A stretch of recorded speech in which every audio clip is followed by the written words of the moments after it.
Hello, APS Online teachers. So here's part two of the exciting documentary series, How to Do Standards-Based Grading.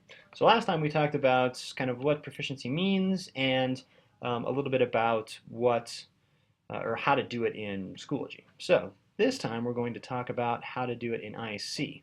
Now IC, of course, is the grade book that really matters, for court documents, for transcripts, for all that good stuff. So IC is, it's important to get this one right.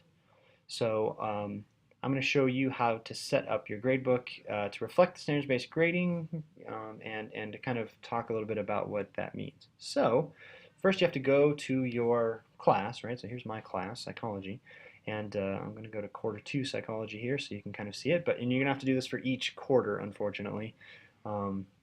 So this is why I'm recording these things in case, it took me a while to get this pretty automatic, but if you forget and if you're going through the second quarter and you get to the beginning of third quarter and you're like, oh man, I forgot how to set this up, it's going to be recorded for you. So here we go. This is what it looks like without doing anything to your gradebook. You end up with this yellow window that we're going to get rid of, and you end up with grades here that you can click into, but you can't really do anything with grades. So our first step is to go to assignments over here. And our first step under assignments is to edit categories. We're going to create a category, and this is where we're going to put our standards. So let's pretend I'm doing standard 1. I'm going to do the formative version of standard 1. So just like in Schoology, we're going to kind of set up our folders in the same way, right? So here's standard 1 formative. I'm going to click on section, and if you have more than one section, you would see it populate down here, and so you don't have to duplicate work for each section, luckily. You can just click on the little box here and it will populate it for all of your sections that you have. Then you want to come down here and also click on second quarter. It's going to be important. And then what you're going to want to do is save category. Now if you're doing this for realsies and you've done all your categories, you can go to save and add assignment, but I want to add one more category. So I'm going to say save category. It always says this may take several minutes. Do you want to do that? But it never seems to take that long. So there we go. Okay. Standard 1 formative is all set. So I'm going to go back here and you can see it right there. I'm going to create standard 2 summative. Standard 1 summative, sorry. So you can see that, and then I'm going to click on psychology again, and second quarter again, and then I'm going to hit save category. So now we have our standards, and you can write out as much as you want here for standards. You can make it very explicit if you want to about details for your particular standard if you want. So let me go back to categories again, because we have to get rid of that yellow field like I was telling you about before. So we have standard 1 formative, standard 1 summative, and you can add as many standards as you want using this create category idea.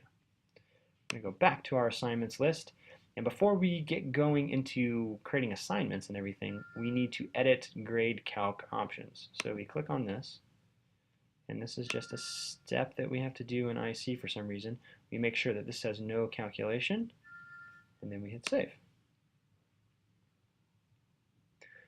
What we see then in the gradebook, if we click back on the gradebook, apparently we have to keep hitting continue, is when it loads, we now have a place where we could do the drop-down menu and choose grades for a student.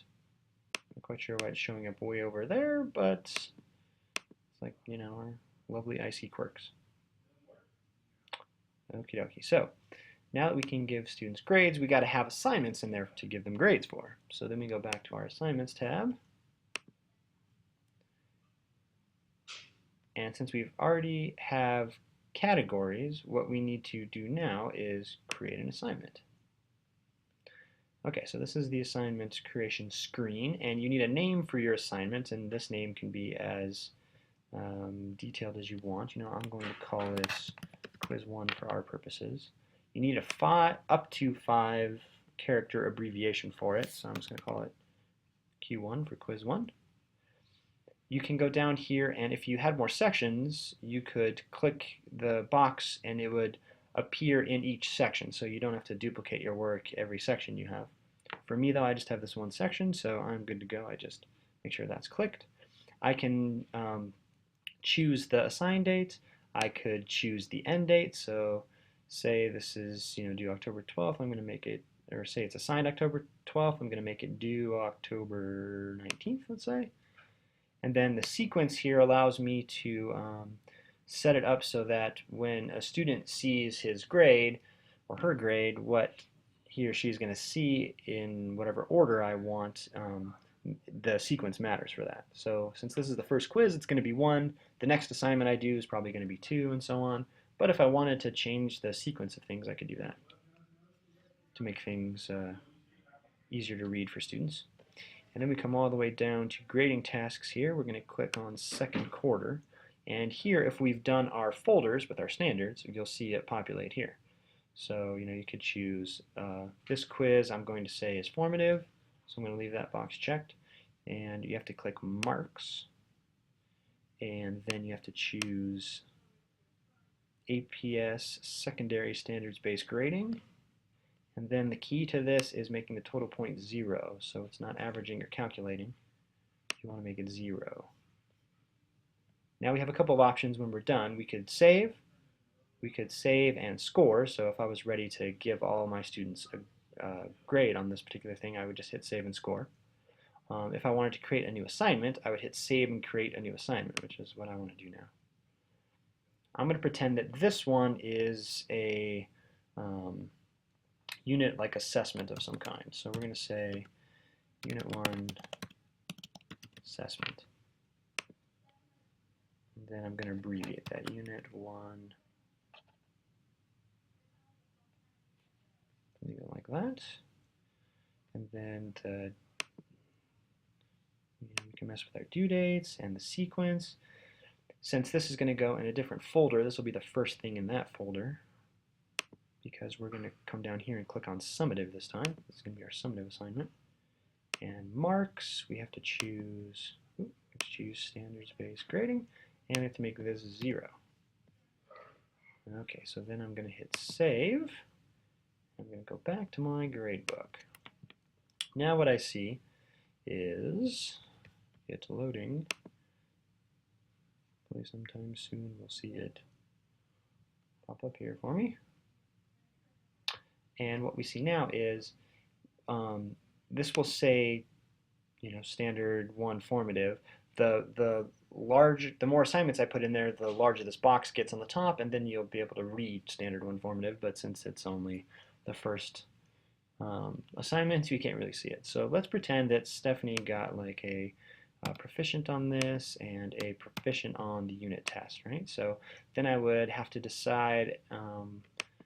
Let's see, I think proficient to me equals a B. Proficient means that a student can hit the learning target, the standard, within the confines of my classroom, right? With what I ask in terms of psychology in this case, right? So I'm going to choose a B. Let's pretend that unique got a proficient on the quarter 1 and then an advanced on the unit test. I'm going to reconsider giving her a B. I'm going to give her an A, because on the formative assessment she got a proficient, but on the summative she got an advanced. So that, I think, is A work. When I get to Douglas, maybe he did not turn something in, so it's missing.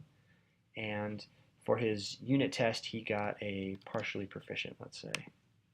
In his case, since he came close to the standard, didn't quite meet the standard, or a partial proficient can mean that the only way the student can meet the standard is with explicit help from the teacher, I'm going to say that Douglas gets a C for that kind of work. And so each week what I'm going to do is, however many assignments I put in, I'm going to come back over to my score here and adjust it accordingly. So maybe Stephanie in the weeks ahead gets a couple more advanced, especially in a summative assignment, then I could raise this to an A. And so each week I might decide, this week Stephanie showed me that she can hit that learning target in a variety of contexts without a bunch of explicit help from me, so she should get an A. Most of the time in standards-based grading, we're working as a teacher, you're working toward a particular target at the end of the quarter. So a lot of the summative assignments may be coming sort of later on in the quarter, which means that students' grades could change drastically if they can hit that learning target. But it took a lot of reframing in my mind to understand that we're not counting the number of assignments somebody does, or the number of homework problems that a kid does, or the number of worksheets somebody turns in, or the number of assignments a person completes or doesn't complete. What we're trying to gauge is, does the student understand the learning target, the standard, and can the student demonstrate that standard? And the degree to which a student can is the degree to which we give them a proficient or partially proficient or unsat or advanced. So if your gradebook looks like this, we are all ready to go in IC. So remember, you have to do this for every quarter, obviously, but